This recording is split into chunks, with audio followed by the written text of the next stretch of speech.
이사야서 56장 1절에서 8절입니다.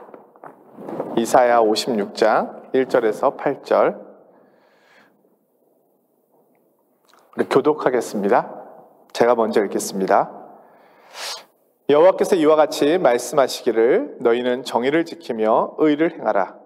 이는 나의 구원이 가까이 왔고 나의 공의가 나타날 것임이라 하셨도다.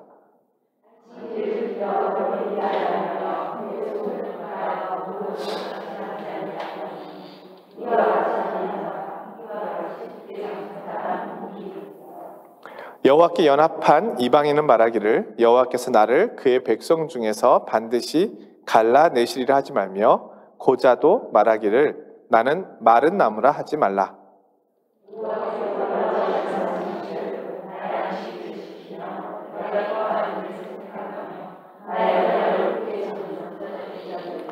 내가 내 집에서 내 성 안에서 아들이나 딸보다 나은 기념물과 이름을 그들에게 주며 영원한 이름을 주어 끊어지지 아니하게 할 것이며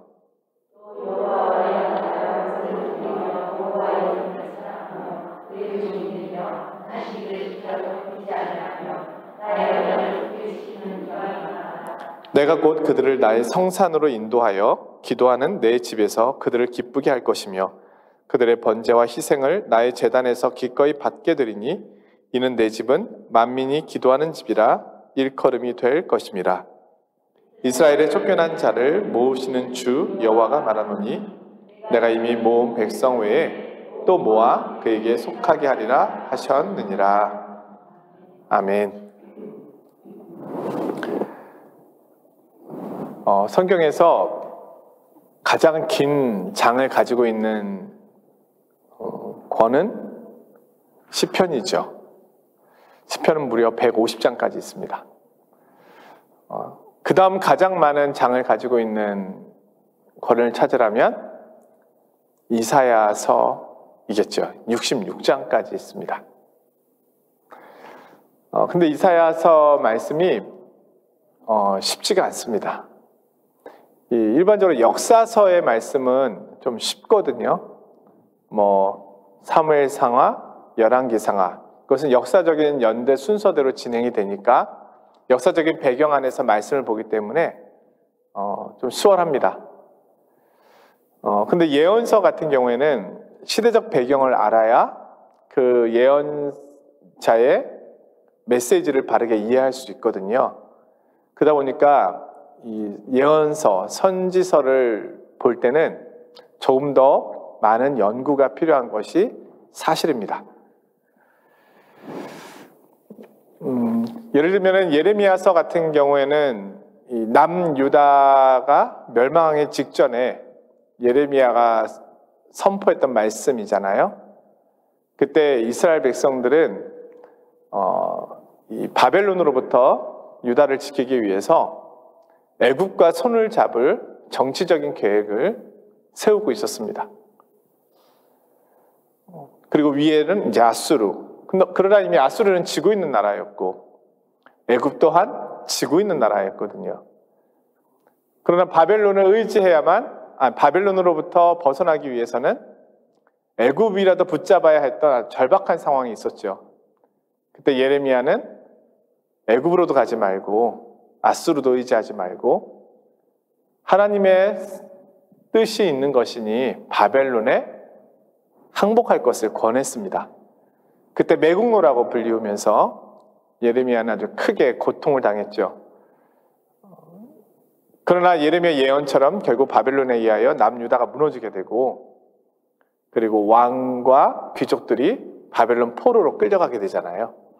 그것이 바벨론 70년의 이제 시작점이 되는 거죠. 그 배경이 바로 예레미야의 뒷부분에 나와 있는 내용이라고 할 수 있습니다. 말라기는 우리 구약 성경의 마지막 책입니다. 그래서 시대적으로 보면은 에스라, 느헤미야와 비슷한 시기이거나 그 다음 시기의 선지자로 보거든요. 그러면 그때는 이미 바벨론 포로기에서 돌아와서 성전을 지었고 성벽 재건까지 했는데 이스라엘 민족이 여전히 겉으로의 모양은 갖춰졌지만 내면은 하나님으로부터 떨어져 있는 율법 안에 여전히 살아가고 있지 못한 그들의 불순종의 모습이 가득한 것을 보면서 이 이스라엘 백성들을 책망하고 꾸짖는 내용이 이제 말라기의 내용입니다. 그러니까 이 배경을 보면 예언서는 어느 정도 읽기가 수월합니다. 근데 이사야서는 좀 다릅니다. 이사야서는 앞에서 저희가 그 40장부터 말씀을 읽어 나갈 때 했던 것처럼 이 시대적 배경이 섞여 있습니다. 그래서 학자들은 이사야서를 연구하면서 이사야라고 하는 선지자와 또 이사야 선지자의 뒤를 잇는 이사야의 예언을 따르는 그 후대 예언자들이 함께 이사야서를 기록하며 완성했을 것이라고 봅니다. 제가 지난주 금요일까지 봤던 것이 이사야서 55장이잖아요. 그러니까 이사야서 40장에서 55장까지의 배경은 포로로 잡혀간 이스라엘 백성들, 바벨론, 거기서 이제 페르시아에 의하여 해방되고 일부는 포로기에서 돌아오려고 하지만 많은 이들은 여전히 페르시아에 남아있길 원했거든요. 그러한 그들에게 하나님께서 예언자를 통해서 시온의 영광이 회복될 것이니 가나안으로 돌아올 것을 촉구하고 권면하는 내용이 40장에서 55장까지의 내용이었습니다. 근데 56장부터는 분위기가 조금 달라집니다. 그래서 그 이사야서가 어렵다는 거예요. 이사야서 56장부터 마지막 66장까지 11장에는 오늘 우리가 읽은 본문에도 나오지만 안식일에 대한 이야기가 나오고요. 안식일을 지켜라. 이것은 40장에서 55장 사이에는 나오지 않았던 이야기예요. 갑자기 56장부터 안식일을 지킬 것을 이야기하거든요. 그리고 번제와 하나님 앞에 드린 제물에 대한 이야기가 나옵니다. 그리고 조금 더 뒤로 가서 읽어보면 성전에 대한 얘기가 나옵니다. 그러면 언제 이들이 성전을 지었으며 언제 이들이 성전에서 안식일을 지키며 제사를 지내고 있는가에 대한 시대적인 배경을 또 찾아가야 되는 그런 숙제가 생기잖아요. 감사하게도 우리가 안 찾아가도 우리 훌륭한 학자들이 다 이미 찾아놨습니다. 그래서 우리는 학자들이 연구해 놓은 자료들을 겸손하게 참고해서 배우면 이 성경 말씀을 읽는데 아주 바르게 읽는데 큰 도움을 받을 수가 있습니다. 그래서 오늘부터 시작되는 이 56장부터 마지막 장까지의 배경은 일관성 있게 흐르고 있지는 않지만 바벨론에서 돌아온 이스라엘 백성들, 하나님 말씀에 순종해서 이미 가나안에 온 이들, 그래서 그들을 통해서 성전이 재건되고 이 성전은 스룹바벨 성전이죠. 그리고 에스라 느헤미야에 의하여 성벽이 재건되고 그리고 하나님 말씀에 대한 부흥이 일어나고 그 이후의 이야기를 담고 있는 것으로 오늘 이후의 말씀을 일반적으로 봅니다. 이렇게 봐야 되는 이유는 그 내용을 바탕으로 볼 때 이 본문 말씀을 우리가 바르게 이해하는데 큰 도움을 얻을 수 있기 때문입니다.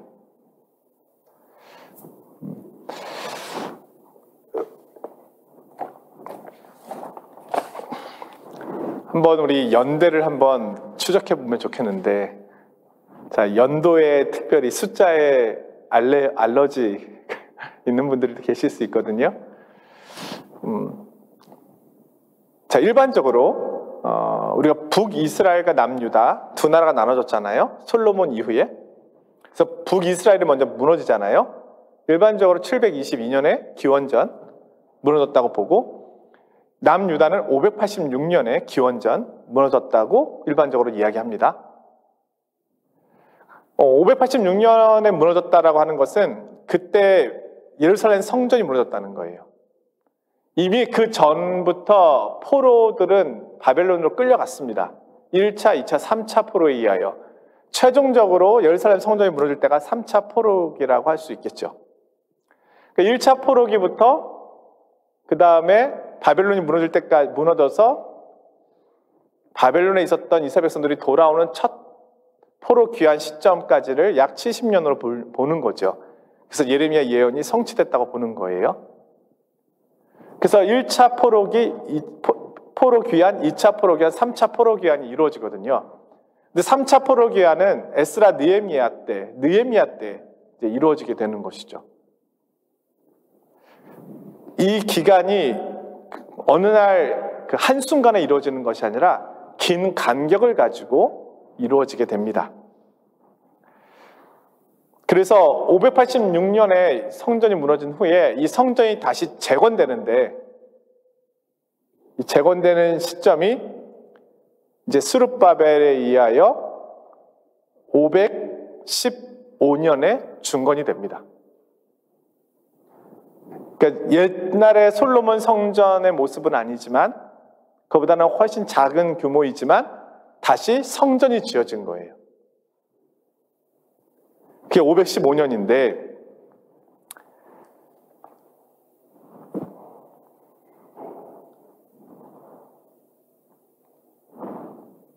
(2차) (3차) 포로 귀환이 몇십 년에 걸쳐서 이루어지게 되거든요. 그때 에스라 느헤미야에 의해서 최종적으로 3차 포로 귀환이 이루어졌을 때를 보통 450년경으로 봅니다. 기원전. 그러니까 성전이 지어지고 마지막 포로 귀환까지 이어지는 시간이 약 65년 정도가 되는 거죠. 정리가 되십니까? 네. 주일에는 이렇게 자세하게 말씀을 못 나누니까 금요일 날 특별히 이사야서를 하니까 언제 또 제 생전에 이사야서를 이렇게 나눌 수 있는 시간이 얼마나 있겠어요. 네, 이사야서 끝나면 이사야서 다시 안 할 거니까. 그러니까 지금 이 이사야서 56장에서 66장까지의 배경을 기원전 515년부터 450년간의 그 당시 이루어졌던 배경 안에서 본문을 이해하면 말씀을 보는데 큰 도움이 된다는 걸 말씀드리려고 하는 거예요. 네. 그러니까 에스라 느헤미야의 개혁이 이루어지는 시점 안에서 오늘 이 이사야서 56장 이하의 내용도 기록되지 않았겠는가라고 학자들이 본다는 거예요. 왜냐하면 여기에 나오는 내용이 안식일 규례에 대한 내용들이라든지 또 제사를 드리는 내용들이 에스라 느헤미야서에 나오는 내용들과 연결되는 부분들이 있거든요. 그렇기 때문에 이제 그렇게 살펴본다는 겁니다. 대충 그런 내용을 가지고 오늘 말씀을 보면은요.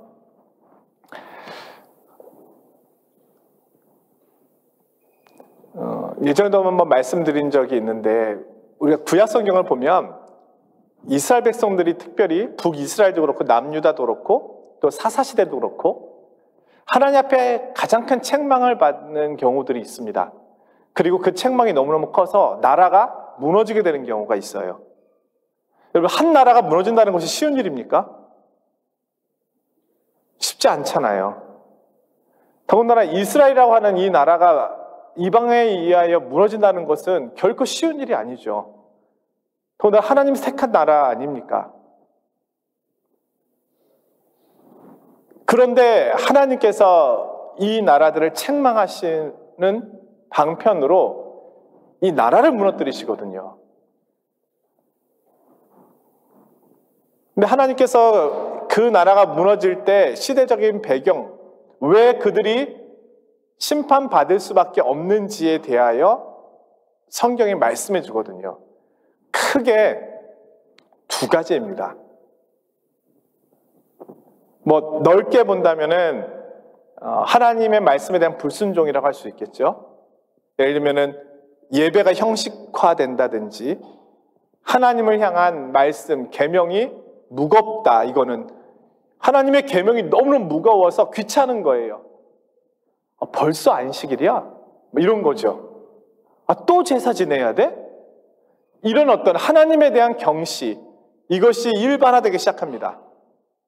이런 타락이 온다는 거예요. 넓은 의미에서는 그렇지만 정치적으로 볼 때는 크게 두 가지가 나타나는데, 하나는 왕이 하나님을 경외함을 잃어버립니다. 왕이 우상을 섬기든 아니면 물질을 섬기든 아니면 다른 걸 뭐 정치적인 걸 의지하든지 하나님을 경외하는 것을 잃어버릴 때, 이게 첫 번째고, 두 번째는요, 재판관들이라든지 법을 집행하는 이들이 가난한 자와 약한 자들을 차별합니다. 무전 유죄, 유전 무죄. 그게 성경에 나타나거든요. 뇌물을 받고 재판하게 되는. 그러니까 가장 공정하다고 생각할 수 있는 사법부가 무너져 버립니다. 그럴 때 하나님께서 책망하시거든요. 그때 책망하실 때 고아와 과부와 객, 사회적 약자들의 탄식 소리, 외침 소리, 그들의 눈물, 그들의 아픔, 그게 내 귀에 들려온다라고 하시면서 책망하시거든요. 이 내용을 보면 오늘 우리가 살아가고 있는 이 시대적인 모습들도 사실은 볼 수가 있습니다. 이 양극화되는 이 일들, 지금 이 시대가 정말로 이 차이가 너무 커지고 있잖아요. 갈수록 더 커지고 있잖아요. 중산층이 없어지고 가진 자와 못 가진 자의 갭이 너무너무 커지고 있죠. 그러나 어떻게 보면 사회적 책임은 다하지 않는, 뭐 전혀 하지 않는다고 얘기할 수는 없겠지만, 그러나 그것에 대해 굉장히 소홀히 하는, 또 국가가 거기에 관심을 갖지 않는 그런 상황이 되었을 때 사회적 약자들의 외침과 눈물을 하나님이 들으신다는 거예요. 그것이 두려운 것이죠. 그래서 하나님께서 기회를 주시지만 결국 순종하지 않을 때 하나님께서 심판하시는 모습으로 나타나거든요. 이것이 어떻게 보면은 성경에서 그 나라가 건강하게, 이스라엘 백성이 건강하게 유지되고 있는가를 살필 수 있는 하나의 리트머스 종이와 같은 역할을 하고 있지만, 오늘날 우리 사회에서도 우리 사회가 건강한지 아닌지를 살필 수 있는 하나의 기준이 됩니다. 어느 나라나 마찬가지일 거예요. 우리 미국이라고 하는 나라가 뭐 세계 초강대국이라고 하지만 사실은 빈부의 격차가 상상을 초월하는 나라 아닙니까?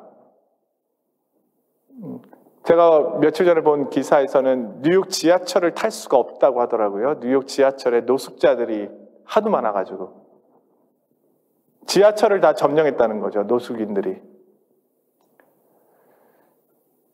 그것은 국가가 어떻게 보면 방치한 부분들도 있는 거죠.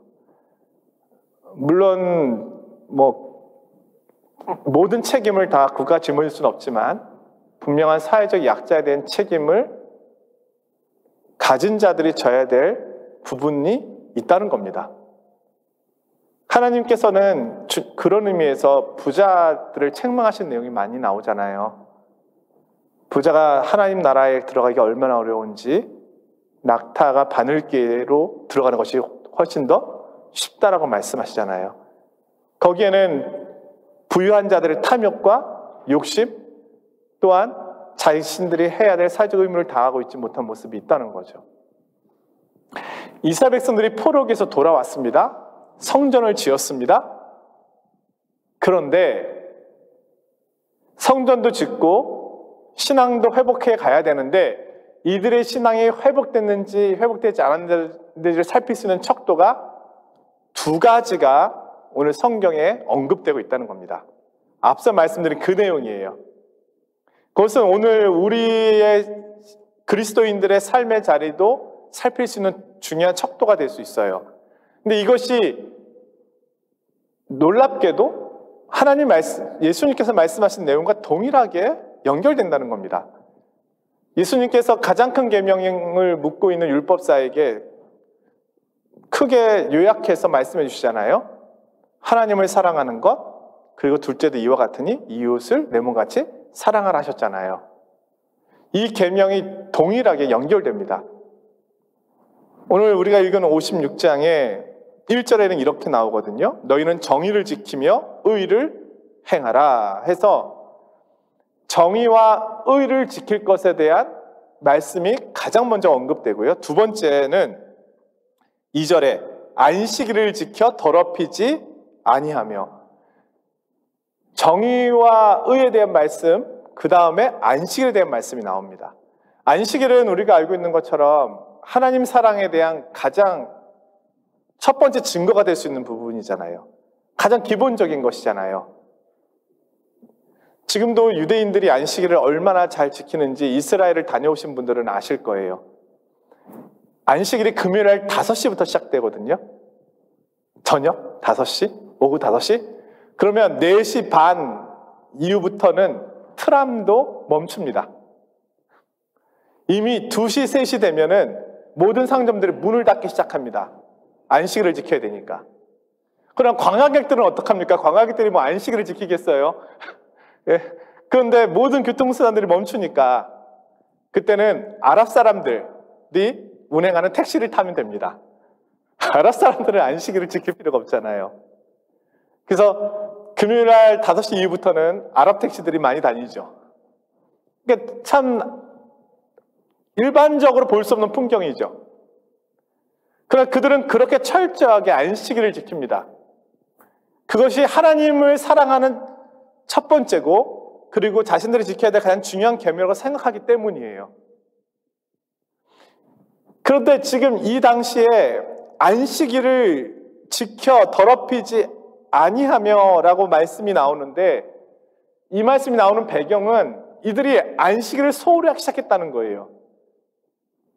이미 바벨론 포로 70년의 고난의 시간 속에서 그들이 하나님의 계명을 얼마나 잘 순종해야 하는지에 대해 훈련을 받았음에도 불구하고 시간이 흐르자 이들은 다시 해이해졌다는 거예요. 포로기에서 돌아오고 성전을 짓고 벌써 뭐 50년, 60년이 지났으니까 50년, 60년 신앙생활을 하면 더 하나님을 사랑해야 될 텐데 해이해졌다는 거예요. 게으러졌다는 거예요. 자, 하나님을 향한 이 마음이 안식일을 지키는 것에서 나타나는 겁니다. 저와 여러분이 하나님을 사랑한다는 그 마음이 어디서 나타날 수 있을까요?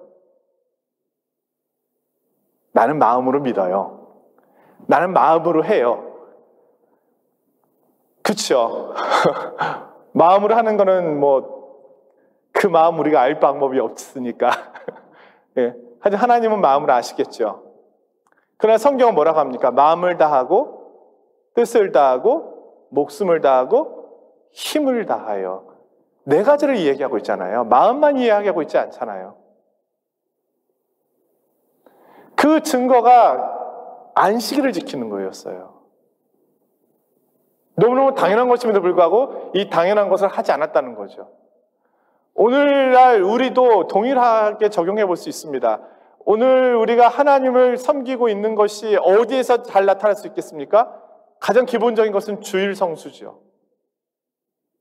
해외교회는 주일 성수하기가 쉽지가 않더라고요. 출장도 많고 바캉스도 있고 그것은 어쩔 수 없겠죠. 하지만 어디에 있든지 간에 주일은 지킬 수 있는 것이잖아요. 주일 성수를 하지 않으면서 어떻게 나의 구원에 대하여, 하나님 내게 주신 은혜에 대하여 내가 신앙인이라고 하는 것을 어디서 다 드러낼 수 있을까요? 가장 기본적인 것을 하지 않는데 어디서 나의 신앙의 모습을 나타낼 수 있겠습니까? 이것이 굉장히 중요하다는 거예요. 나의 신앙의 척도를 잴 수 있는 가장 중요한 것은 주의를 향한 마음이라는 거죠. 주의를 준비하는 마음인 거죠. 주의를 기다리는 마음이죠. 유대인들은 유대인들 이야기를 해서 좀 그러긴 하지만 유대인의 안식일 개념을 보면은요, 모든 유대인들이 다 그런 건 아니지만 안식일을 위하여 일주일을 사는 거예요. 안식일은 창조의 완성이잖아요. 휴식과 쉼이 아니라 7일이 완성이었던 것이요. 안식일을 통해서 비로소 창조가 완성되잖아요. 모든 피조물들이 하나님과의 관계 속으로 들어가는 것이 안식이잖아요. 하나님의 창조의 목적은 6일 동안 모든 피조물들이 하나님의 창조의 순종함으로 만들어졌는데 결국 그 만들어진 모든 피조물들이 안식하면서 하나님과 깊은 사귐과 교제 속에 들어가는 것, 결국 그것이 창조의 완성이라는 거예요. 이것이 사실은 오늘 우리가 장차 하나님 나라에서 누리게 될 안식도 이거와 동일한 것이잖아요. 하나님 나라에 가면 우리가 어떤 안식을 누리겠습니까? 하나님과 충만한 교제 속으로 들어가는 것이잖아요. 그것이 안식이잖아요. 그것이 가나안이잖아요. 하나님 나라잖아요. 그러니까 오늘 우리가 주일을 살아가는 방식이 이것입니다. 물론 주일날 봉사도 있고 여러 가지 바쁘고 해야 될 일이 많이 있지만 그러나 본질적으로 우리가 다른 날은 할 수 없잖아요. 주님을 위해서 산다고 하지만 그러나 어떤 면에서는 나의 삶의 여러 부분들이 나눠져 있잖아요. 하지만 주일은요, 예배할 수 있고 말씀 들을 수 있고 찬양할 수 있고 또 믿음의 성도들이 함께 모일 수 있잖아요. 이런 시간들이 흔하지 않잖아요. 그렇게 하나님 앞에 한마음으로 나갈 수 있는 그 시간이 사실은 우리에게 가장 기다려지는 시간이고 준비되어 가는 시간이 되어야 되는 거죠. 그래서 부흥의 때에 보면은요, 주일이 회복됩니다. 예배 시간을 늦는다는 건 상상하기 어렵습니다. 요즘 예배 시간 다들 보시면 아시겠지만 3분의 1 이상은 늦는 것 같아요. 물론 주차하기 어려워서 그런 것 부분은 이해될 수 있지만 매주 주차하기 어렵다는 거는 이해하기 어렵잖아요. 주차가 빨리 되는 날도 있어야지. 너무 한결같아. 이것이 유대인들에게도 동일했던 거예요. 안식일 개념. 그리고 이것이 결국은 어떻게 나타나냐면 정의와 의의 모습으로 나타납니다. 구약 성경에서 말하는 정의는 법대로 하자라는 게 아닙니다. 기본적으로는 법대로 하는 것이 정의예요. 근데 법대로 어떻게 하느냐? 약자를 보호한다. 이게 정의입니다. 법대로, 법에 적힌 원칙대로 약자를 보호한다. 고아와 과부와 객을 보호한다. 그들이 억울하지 않도록 보호한다. 이것이 정의입니다. 힘 있는 자가 사법부까지 흔들지 않도록 그것을 차단하는 것이 정의입니다. 오늘날은요, 이렇게 행해지고 있지 않다면 정의가 무너진 거죠.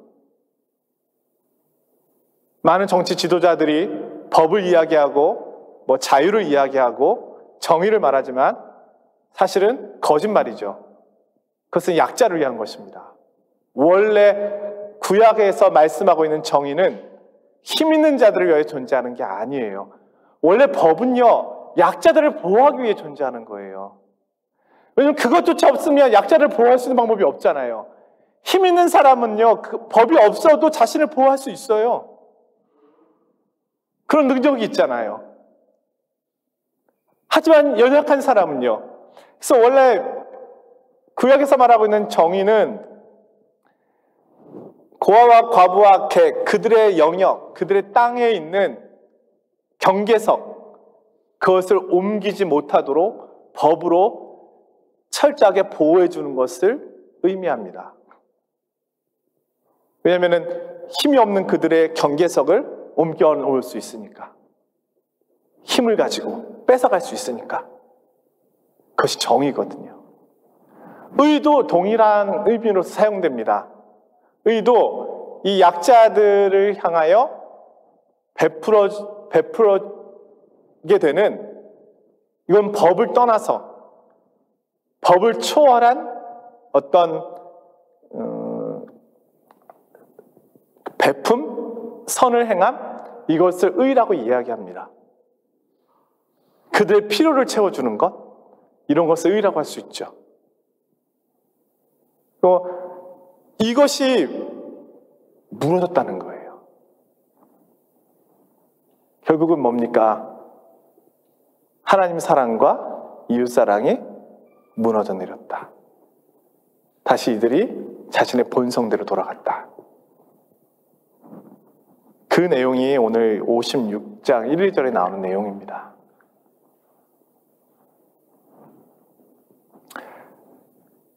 그런데 1, 2절에 정의와 의를 행해야 하고 또 안식일을 지켜야 함을 이야기하면서 3절에 여호와께 연합한 이방인에 대한 이야기를 들려줍니다. 자신의 백성들은 의와 정의를 버리고 안식일을 등한시하고 있는데 이방인들이 여호와를 경외하고 있다는 거예요. 놀라운 거죠. 사실 이방인들은 우리도 지금 이방인으로 살고 있잖아요, 여기. 에트랑제이시죠? 이방인들은 사실은 늘 어떻게 보면 소외되고 있잖아요. 할 말 다 할 수 없고 억울해도 참고, 해외 생활이라고 하는 것이 그런 부분들이 있잖아요. 우리 시위하러 나가기 어렵잖아요. 이방인이 시위하는 거 쉽지 않죠. 그러니까 이방인은 어떤 면에서 늘 목마름이 있고 갈증이 있습니다. 사회적인 약자일 수 있죠. 이스라엘 안에 속해 있는 이방인들도 그렇습니다. 근데 이들이요, 여호와를 경외하는 거예요. 그들의 목마름과 연약함을 하나님 앞에 내어드리는 거예요. 그리고 하나님을 의지하는 거예요. 그러니까 더 절실하고 더 뜨겁겠죠. 근데 그들 중에는 이런 이야기도 있어요. 고자.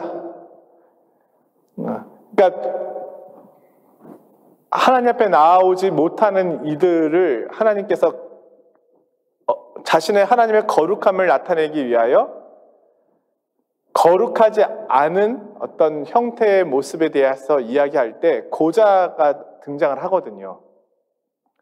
근데 하나님께서 그 경계를 허무시는 겁니다. 이제는 나에게 나아오는 자는 누구든지 나와라. 이방인도 나와오고 고자도 나와오고 사회적 약자 모두 다 내게 나와라.